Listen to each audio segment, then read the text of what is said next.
State government పెన్షనర్ల association నూతన కార్యవర్గాన్ని Rajahmundry NGO హోంలో నిర్వహించిన సమావేశంలో ఎన్నుకున్నారు. స్టేట్ గవర్నమెంట్ పెన్షనర్స్ అసోసియేషన్ తూర్పుగోదావరి జిల్లా కాక నూతన కార్యవర్గ ఏకగ్రీవంగా ఎన్నికైంది.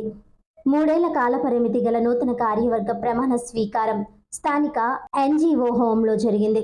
అధ్యక్షుడు KCK Murthy, general secretary KLN Reddy, కోశాధికారి Pamarthi Gopalarao, associate president MD Akbar, organising secretary CH జార్జులతో కూడిన నూతన కార్యవర్గం జిల్లాలో గల వివిధ యూనిట్ల నుండి ఎన్నికైన ఉపాధ్యక్షులు, జాయింట్ సెక్రటరీలు ప్రమాణ స్వీకారం చేశారు.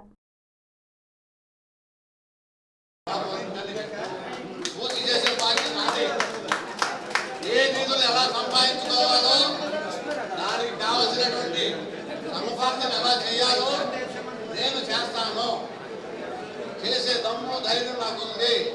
స్ట్రీట్ వాక్ చేస్తాను.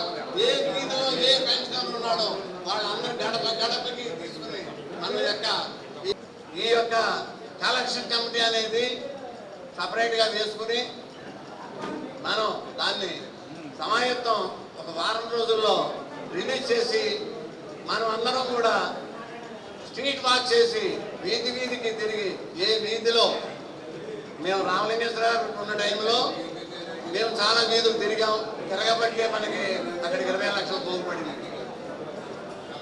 మళ్ళా 20 లక్షలు పోగు చేయడానికి సమాయత్తం చేయడానికి నేను సర్వదా మేము ముందుండి కృషి చేసి నా యొక్క మానస పుత్రిక గుంటూరులో ఎలా ఉందో అదే రకంగా ఇక్కడ కూడా బిల్డింగ్ ఏర్పాటు చేయాలనే ఉద్దేశంతో నేను అదే డిజైన్ తీసుకొచ్చి ఇక్కడ పెట్టడం జరిగింది. యూనియన్లో గొడవలు ఉండకూడదు, ఎందుకంటే మళ్ళీ గుర్తించే వాళ్ళు ఎవరు ఉండరు. కానీ ఇంతకుముందు ఉన్న యూనియన్ టౌన్ కానీ జిల్లా కానీ ఇవి పట్టుకొని ఒక బిల్డింగ్ని మాత్రం కన్స్ట్రక్షన్ చేశారు. అందుకు ఉభయల్ని కూడా అభినందించాలి ఈ సభాముఖంగాను. ఎందుకనంటే కట్టించడం, ఈ సైట్ తేయడం ఇదంతా ఒక ఎత్తు అయితే కట్టడం ఒక ఎత్తు అవుతుంది. ఇటువంటి పరిస్థితుల్లోని గారు ఇప్పుడు చాలా భారం ఉన్నాయి కదా, ఎందుకంటే 3వ ఫ్లోర్ అని సభ్యులైన అడిగారు. దాన్ని నేను 10 ఇంటికి వెళ్ళి నేను వచ్చి చేస్తానని చెప్పినందుకు ఆయనతో పాటు మేము కూడా పనిచేస్తామని మనం చేస్తూ మాకు అవకాశం ఇచ్చినట్లేండి ఈ ప్రజలందరికీ అలాగే ఈ సభ్యులందరికీ కూడా నా నమస్కారం తెలియజేసుకుంటూ